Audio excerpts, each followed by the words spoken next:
The Polestar 2 pros and cons in just 5 minutes. This new electric brand is owned by the OG Volvo, but can it compete with the world's best-selling EV, the Tesla Model Y? Now, if you've never heard of Polestar, we can still be friends.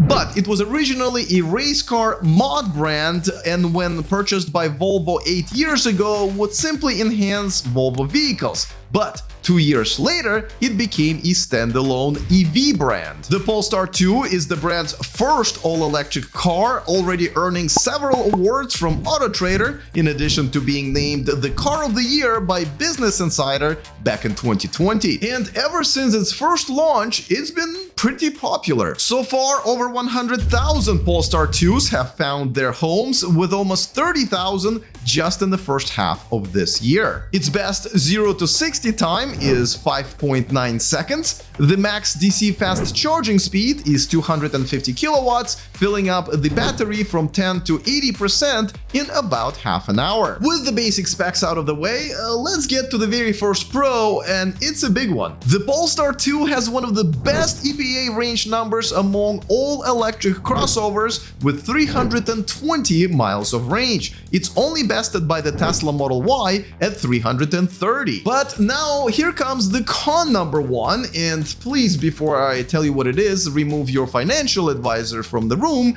because it is the price. The Polestar 2 starts at a little over 50 grand, which is definitely up there, and it is not qualified for the $7,500 tax credit in the United States. The only other electric crossovers with an even higher starting price are from Polestar's parent company Volvo, plus Mercedes-Benz, Genesis, and Jaguar. Back to the pros, and this one can't really be measured with numbers like the rest of them. Kind of how I feel about the color pink. Much like its parent company Volvo, Polestar's build quality is one of the best out there, and one of the reasons why, despite the high price, it has such respectable sales numbers for a new brand. The con number two is one of those things that you don't really miss until you really need it.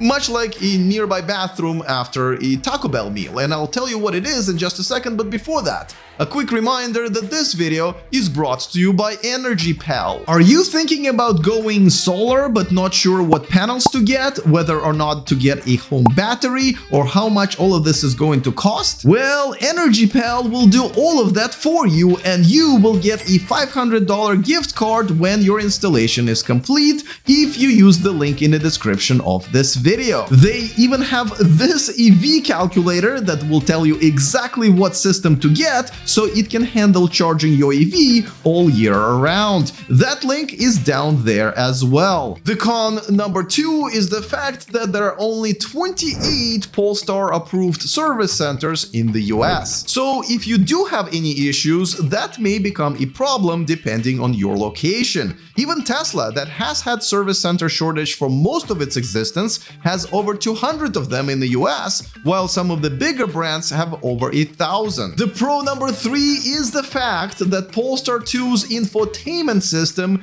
does run on Google's Android Automotive OS, which means it's designed, maintained, and improved by one of the biggest software companies in the world, rather than something that each car brand has to create and maintain on their own. Obviously, Android phone users, which do outnumber iPhone users 3 to 1 in the world, will find this a much easier car to incorporate their phones into, including the Google Assistant, Google Maps, and a wider choice of voice commands, including Google Home remote operations. The con number three has to do with the car's frunk, the front trunk, which many electric cars have as a secure storage for their customer belongings. However, the Polestar 2 has a tiny frunk at only 1.4 cubic feet. For comparison, the Tesla Model Y's frunk is 3 times bigger. Now, the reason I compare the Polestar 2 specs to the Model Y is because the Model Y is the most popular EV in the world,